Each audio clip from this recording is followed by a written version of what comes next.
மத்தேயு 4 அதிகாரம்.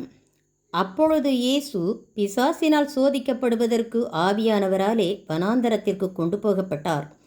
அவர் இரவும் பகலும் 40 நாள் உபவாசமாயிருந்த பின்பு அவருக்கு பசியுண்டாயிற்று. அப்பொழுது சோதனைக்காரன் அவரிடத்தில் வந்து, நீர் தேவனுடைய குமாரனேயானால் இந்த கல்லுகள் அப்பங்களாகும்படி சொல்லும் என்றான். அவர் பிரதியுத்தரமாக, மனுஷன் அப்பத்தினாலே மாத்திரமல்ல, தேவனுடைய வாயிலிருந்து புறப்படுகிற ஒவ்வொரு வார்த்தையினாலும் பிழைப்பான் என்று எழுதியிருக்கிறதே என்றார். அப்பொழுது பிசாசு அவரை பரிசுத்த நகரத்திற்கு கொண்டு போய் தேவாலயத்து உப்பரிகையின் மேல் அவரை நிறுத்தி, நீர் தேவனுடைய குமாரனேயானால் தாழக்குதியும், ஏனெனில் தம்முடைய தூதர்களுக்கு உம்மை குறித்து கட்டளையிடுவார், உமது பாதம் கல்லில் இடராதபடிக்கு அவர்கள் உம்மை கைகளில் ஏந்தி கொண்டு போவார்கள் என்பதாய் எழுதியிருக்கிறது என்று சொன்னான். அதற்கு இயேசு, உன் தேவனாகிய கர்த்தரை பரீட்சை பாராதிருப்பாயாக என்றும் எழுதியிருக்கிறதே என்றார். மறுபடியும் பிசாசு அவரை மிகவும் உயர்ந்த மலையின் மேல் கொண்டு போய் உலகத்தின் சகல ராஜ்யங்களையும் அவைகளின் மகிமையையும் அவருக்கு காண்பித்து, நீர் சாஷ்டாங்கமாய் விழுந்து என்னை பணிந்து கொண்டால் இவைகளையெல்லாம் உமக்கு தருவேன் என்று சொன்னான். அப்பொழுது இயேசு, அப்பாலே போ சாத்தானே, உன் தேவனாகிய கர்த்தரை பணிந்து கொண்டு அவர் ஒருவருக்கே ஆராதனை செய்வாயாக என்று எழுதியிருக்கிறதே என்றார். அப்பொழுது பிசாசானவன் அவரை விட்டு விலகி போனான். உடனே தேவதூதர்கள் வந்து அவருக்கு பணிவிடை செய்தார்கள். ஆமென்.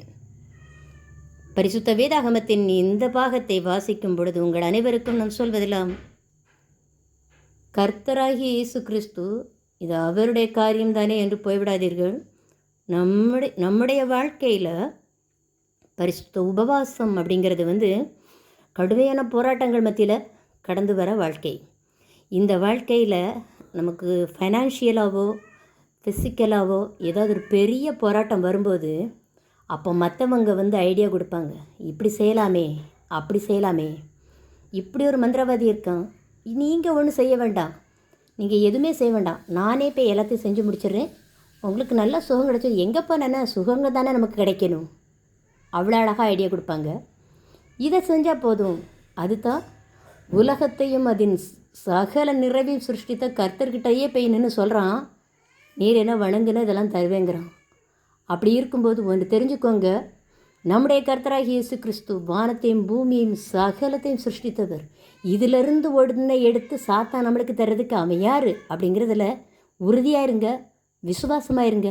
போராட்டத்தின் மத்தியில் கண்டிப்பாக உங்களுக்கு சொல்கிறேன், நீங்கள் சாதாரணமாக குடும்ப வாழ்க்கை வாழ்கிறவங்க உங்களுக்கெல்லாம் பெரிய போராட்டம்லாம் வந்துடாது. அதனால் ஐயோ இப்படி இருக்கே, ஐயோ அப்படி இருக்கேன்னு அலறாமல் கதறாமல் ஒவ்வொரு நாளும் ஜெபத்தில் மட்டும் உங்கள் விண்ணப்பங்களை தேவனுக்கு தெரியப்படுத்திக்கிட்டே இருங்க.